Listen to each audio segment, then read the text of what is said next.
भारतीय नेपाली नारी कथा प्रवाहको सम्पादक लीला छेत्रीज्यूकै कथा अन्तमा उहाँले आफ्नो कथा राख्नुभएको रहेछ। आज म उहाँको कथातिर जान लागेकी छु। उहाँको कथाको शीर्षक छ अनुत्तरित प्रश्नहरू। उत्तर बिनाका प्रश्नहरू कस्ता हुन्छन्। गोधुली बेला सूर्य बिस्तारै रक्तिम आवाज छर्दै क्षितिजको काखमा पस्दै थियो। चिसो हावाको बेग झ्यालबाट भित्र पस्यो। टेबलमा राखिएको कागजपत्र यत्रतत्र छरियो। पर्दाहरू हाहाकार मचिए झै यताउति हल्लिन थाले। मन नै गराउने गरी कस्तो हावा बतास। कहीँ आज आँधीबेरी त आउने होइन। हतार हतार झ्याल ढोका बन्द गर्न गए। पल्लो घरको गेटमा कालो आकृति जस्तो देखे। राम्रो ठिम्याएर हेरे। पल्लो घरकै सुजाता बहिनी रहेछन्। यत्रो हावा बतासमा यो बहिनी किन बाहिर उभिएकी होली सोचे मात्र, तर केही प्रतिक्रिया गरिन। साँझ बढालिँदै कोठाभित्र छिर्ने तर्खरमा थियो। हावा आँधीले बाहिरको कसिङ्गर धुलो घरभित्र पस्छ भनेर झ्याल ढोका थुन्दा थुन्दै अलिअलि त पसि नै हाल्यो। प्रकृतिले आज यस्तो आभास दिँदैछ, कुनै भयङ्कर घटना घटाएर नै छोड्छ। बुढो सूर्यको खोडा अब क्षितिजको अस्तबलमा बाँधिन पुगिसकेको थियो। दिदी को हो हँ भन्दै ढोका खोले। मीरा बहिनी रहेछ। के भयो बहिनी, ड्युटी जानु भएन? उसको स्थितिलाई देख्दा उत्सुकता जाग्यो। त्यसो त हामीसित अनावश्यक कोही पनि कसैको घर जाने चलन छैन। अति जरुरी काम परे मात्र जान्छन्। बिहानको समय सबैको घरमा लछप्रो हुन्छ काम। नानीहरूलाई स्कुल पठाउनु, श्रीमानलाई कार्यालय अनि घर व्यवहार आदिले गृहिणीहरूको समय नै पाउँदैनन्। नोकरी पेसा भएकी मीरा आज यसरी बिहानै हस्याङ पस्याङ भएर आउँदा मनमा नराम्रो शङ्का पनि उब्ज्यो।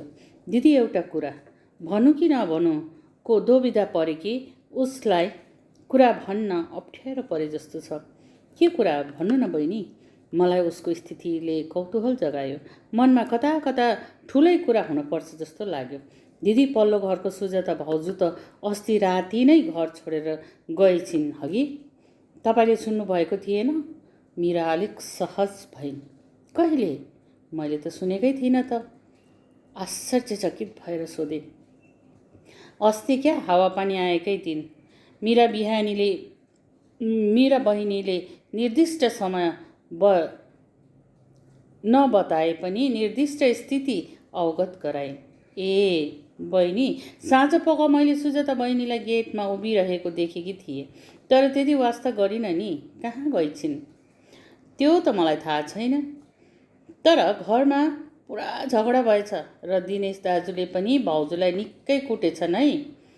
मीराले दुखमन गर्दै भनिन्।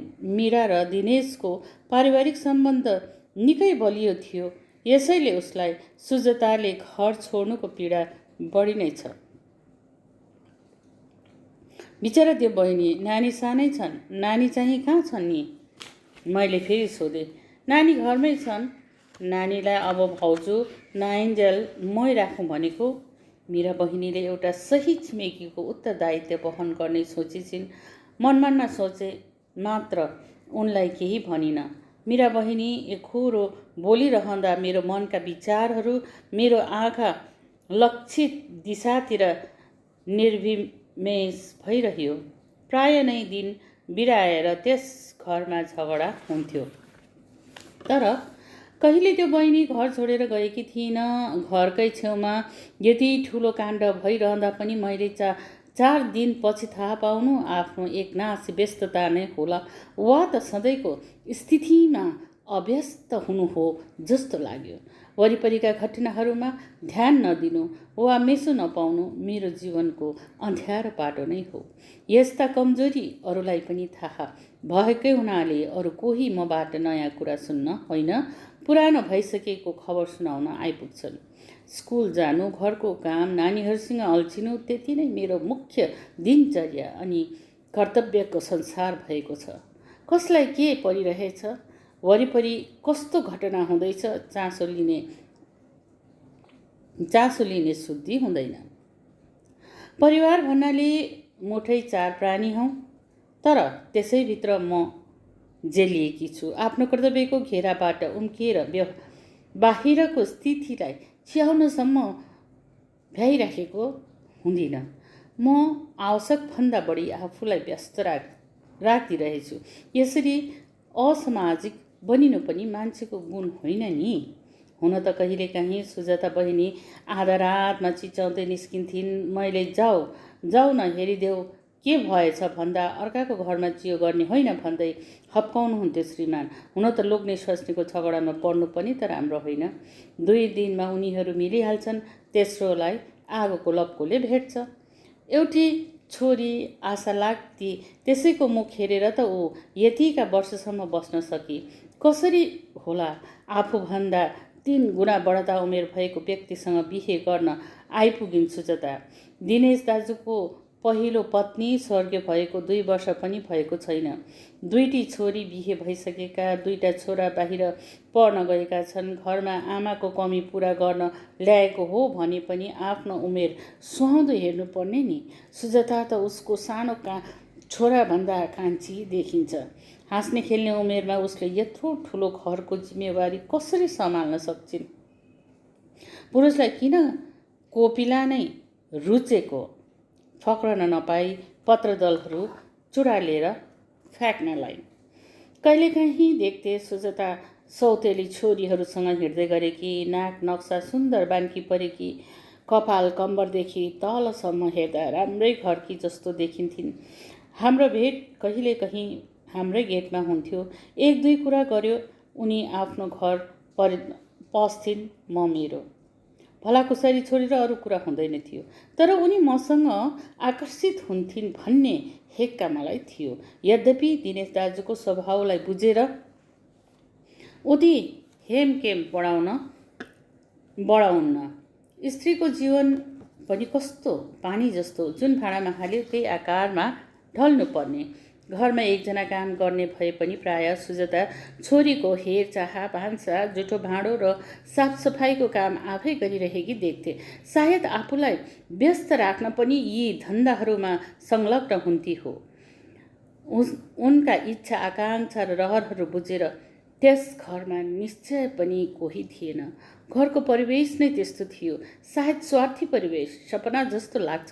आज सुजाता बहिनीको संसार विघटित भएर गयो। उनले पनि त जीवनको सुन्दर सपना सजाएकी थिइन् होली, एकै पलमा भताभुङ्गै भयो। मेरो आँखाले यताउति खोज्दै थियो उनैलाई। हुनसक्छ टाढा नगएर छोरीको मोहले पाइला बाँधिएको छ कि मेरो जस्तो अरूको आँखाले पनि त्यो घरको विघटित दृश्य अवलोकन गर्न तम्सिरहेका छन्। मान्छेको स्वभाव नै त्यस्तो कि त सुन्दर वस्तुलाई बारम्बार हेर्न चाहन्छन्, कि त कुरूप वस्तुलाई एकपल्ट भए पनि हेरौँ भन्ने चाह हुन्छ। ब्रेकिङ न्युज देखेपछि मान्छे एक क्षण रोकिन्छन् नै। सुजाताको खबरले पनि मान्छेलाई उत्तेजित बनायो। अर्काको घर चर्केको आवाज सुमधुर लाग्छ मान्छेलाई। दसैँ सकिएर तिहारको पहेँलै छोप्यो। चारैतिर सयपत्री, गोदावरी र मखमली फुलले ढाकिएको वातावरणले मनमा उत्सवको उमङ्ग त्यसै छाइरह्यो। कुनै उत्सव होस् वा पूजाआजा, नारीलाई नै कामको चटारो पर्छ। म एक्लै परे। घरको साफसफाइ, पकाउनु, तुल्याउनु, सजाउनु सबै आफै गर्नुपर्ने। यो चाडबाडले पनि नारीहरूलाई नै हत्तु पार्छ। किन वर्षैपछि आएको होला? घरमा गएर यो गर्छु त्यो गर्छु भन्दै मनमा गुन्दै हतार सौदा गर्दै थिए। पछिबाट आवाज आयो, दिदी। ए दिदी, फर्केर हेरे। एउटी महिला खाइलाग्दी सुन्दर सनग्लास आँखामा लगाएर टाउकोमा अडाएकी, जिन्समा टम्म भरिएकी महिलाले मलाई नै सम्बोधन गर्दै रहेछन्। म टल्ल परेर हेरेको हेरै भए। चिने जस्तो पनि लाग्यो। उमेर सँगसँगै स्मृति पनि ह्रास हुँदो रहेछ मान्छेको। फेरि दिदी भन्दै मेरै छेउमा आइन्। मलाई चिन्नु भएन? महिलाले हाँस्दै सोधिन्। म सुजाता, उसले आफ्नो परिचय आफै दिइन्। सुजाताको नाम सुन्ने बित्तिकै मेरो टाउकोमा टङ घन्टी बज्यो। ए बहिनी, कहाँबाट? यत्रो दिन कहाँ थियौ? मैले एकैचोटि प्रश्न तेर्साएँ। मैले घरको काम धन्दा सबै बिर्सिएँ। म हिजो मात्र गान्तोक आइपुगेँ। होटलमा बसेकी छु। तपाईँको फुर्सद भए म भरे आउँछु है घरमा। हुन्छ। उनले अनुमति मागिन्। हतार हतार मैले भने, हुन्छ नि, घरमा आउनु पनि अनुमति माग्नुपर्छ र? मैले एकै श्वासमा एक प्रकारको अधिकारसहित भनी पठाएछु। आफैलाई लाज पनि लाग्यो। यसरी कुन अधिकारले भने होला? उनको दुःखका दिनमा उनीप्रति कहिले चासो देखाएर भावनात्मक साथ दिएको होइन। यत्रो वर्षपछि उनले कुनै यन्त्रणा कसरी बेहोरी होली त्यो मलाई केही थाहै छैन। भोलिपल्ट सुजाता आइन् घरमा। चिया चबेनापछि हामी बस्यौँ, बात गर्न थाल्यौँ। दिदी, त्यो राति आँधी तुफान आएको थियो, प्रकृतिमा पनि मेरो जीवनमा पनि। त्यो तुफानले मेरो जीवनको राम्रो नराम्रो सबै कुरा उडाएर लग्यो। म बिहानै उठेर हिँडेकी थिएँ, अरू कोही उठेकै थिएन। अनिश्चित अन्जान यात्रामा म आफैलाई थाहा थिएन कहाँ जाँदैछु। अगाडि बढौँ भने अटम्मे पहाड थियो, पछाडि गहिरो कुवा थियो। तर म एउटा रेलमा चढेर अघि बढेँ। नौलो परिवेशमा पुगेँ, दिल्ली पुगेँ। एउटा घरमा घरेलु कामदारको रूपमा काम गर्न थालेँ। त्यहाँ मलाई भाग्यले साथ दियो दिदी। मालिक नि राम्रो थियो। 6 महिनासम्म काम गरेँ अनि कम्प्युटर सिक्न थालेँ। बेलुकीको खाना खाएर हामी फेरि बात गर्न बस्यौँ। मैले नै उसलाई उनका अन्य कुराहरू सोधेँ। दिदी, मेरो घर खरसाङ हो। घरमा आमा बाबा दाजुभाइ बहिनी छन्। नहुने दिनमा मेरो मति बिग्रेको साथीहरूको होहोरीमा लागेर घरको अनुमति बिनै घुम्न निस्किएको थिएँ। रात परिसकेको थियो अनि घर फर्किन मलाई डर लागेर एक छेउमा म बसेकी थिएँ। त्यसै बेला एक अधवैँसे व्यक्ति मेरो छेउमा आएर बसेर मलाई स्नेहालु दृष्टिले हेर्न थाल्यो। त्यसपछि मैले उहाँलाई मलाई एउटा बास दिनुहोस् भनी अनुरोध गरेँ। नानी, एक रातको बास त होइन, तर तिमी घरमा काम गर्ने हौ भने मसँग हिँड। मेरो परिवार छ, काम सघाउ, जति दिन मन लाग्छ बस। बाबुको उमेरको मान्छे थियो। विश्वास गरेर म आएँ। घरमा पुरा परिवार देखेर ढुक्क भएँ। 1-2 दिन सबै कुरो ठिकै थियो। बिस्तारै घरको परिवेशमा परिवर्तन आउन थाल्यो। बुढोको नियतमा खोट परेको अनुभव गर्न थालेँ। एक दिन म बाथरुममा नुहाउँदै थिएँ। झ्यालको प्वालबाट चियाएर हेरिरहेछन्। छोराछोरीहरूको छेउमा छोरी भन्दै बात गर्थे। पछाडि त्यसको कुदृष्टि ममाथि। पुरुष जाति किन यतिका निर्दयी भएका होलान्? स्त्रीलाई देवीको रूपमा महिमा मण्डित गर्ने धर्म वास्तवमा उनलाई कुन दृष्टिले हेर्छन्? घरमा मलाई एक्लै पारेर मानसिक र शारीरिक शोषण गर्ने मान्छेले बिहान बेलुकी घन्टी बजाई देउताको पूजा गरेको देख्दा छक्क पर्थेँ म। एक दिन घरमा कोही थिएन। सायद काम गर्ने केटालाई बुढोले नै छुट्टी दिएको थियो होला। मलाई एक्लै पारेर कोठामा थुन्यो। मैले चिच्चाए, भाग्ने कोसिस गर्दा यत्रो ठुलो घरमा मेरो आवाज फर्केर मैतिर आउँथ्यो। ठुलो आवाजमा गीत बजाएर मेरो आवाजलाई भित्रै दबाइदियो। म होसमा आउँदा कोठामा एक्लै नाङ्गै थिएँ। ओछ्यानभरि खुनको टाटाले मैले आफूलाई सर्वस्व लुटिएकी पाएँ। बलात्कारको विभत्स ताण्डव मचाएर बडो आनन्द साथ टिभी हेरिरहेको थियो। त्यस दिनदेखि हरेक दिन म नाङ्गिन थालेँ। मैले कुनै प्रतिकार गर्न सकिनँ। आफूमा त्यस्तो शक्ति पनि थिएन।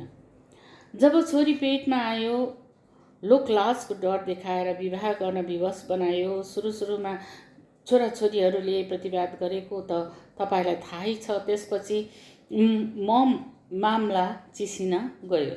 सम्बन्ध त पहिलाबाटै चिसिएकै थियो। मलाई घरबाट निकाल्न अनेक जुक्ति गरे। 5 वर्षसम्म त सहेरै बसे। असहाय हुँदा मात्र मेरो पाइला चल्यो। त्यस दिन पनि सहने सीमा नागेको थियो। घरभरि छोरी ज्वाइँहरू थिए। छोरीहरूले जे जस्तो गरे पनि ज्वाइँहरूले राम्रो इज्जत दिन्थे। मैले पनि उनीहरू घर आउँदा आमाले गर्ने कर्तव्य जानी नजानी गर्थे। एक क्षणमा बुढो भित्रबाट छोरीसँगै आएर तैले आलमारीको हिराको औँठी चोरिस भन्दै फलाट्नु थाल्यो। अनि मैले मेरो पक्षको सफाइसम्म दिन पाइनँ। लात्ताले कुट्दै नराम्रो गाली गर्दै घरबाट निकाल्यो। ज्वाइँहरूले सम्झाउँदा पनि मानेनन्। त्यसो हुँदा मेरो चित्त टुट्यो, मन दुख्यो। त्यसपछि म घरबाट बाहिर सारेँ। सुजाताले लामो सास फेरिन्। गङ्गा जमुना आँखाका डिलबाट झर्न खोज्दै थिए, तर उसले भित्रै ठेली पठाइन्। आँसु कहिलेकहीँ कमजोरीको सङ्केत हुन्छ। उसले ओठमा मृदु मुस्कान छरिन्। उसको त्यो मुस्कान विजयको थियो। मैले पनि उसको विजयमा सहभागिता जनाएँ। हो नि बहिनी, तिमीले आफूलाई बचाएर नै छोरीको भविष्य सुधार्न सक्ने थियौ। जे हुनु थियो त्यो त भएरै छोड्छ। अब आउँदो दिनको बारेमा सोच। के गर्नु, मान्छेले समयभन्दा पहिला र भाग्यभन्दा पहिले केही पाउँदैनन् भन्छन्। तिमीलाई पनि त आफ्नो भाग्य बनाउन 10 वर्ष लाग्यो। जहाँ दमन हुन्छ त्यहाँ विस्फोट हुन्छ। तर प्रतिरोध गर्ने क्षमता आफूमा हुनुपर्छ। तिम्रो प्रतिरोधले दिनेश दाजुको हृदयमा विस्फोट गर्न सक्षम भयो। तर म त्यो बुढोसँग बदला नलिई छोड्दिनँ। सुजाताको दृढ सङ्कल्प बोल्दै थियो। तर त्यस बेसहारा बुढोसँग के को बदला? बुढेसकालमा उसलाई तातो चिसो हेर्ने पनि कोही छैन। आफ्नो कर्मको फल उसले भोगिरहेको छ। मरेको बाघसँग के को बैरी?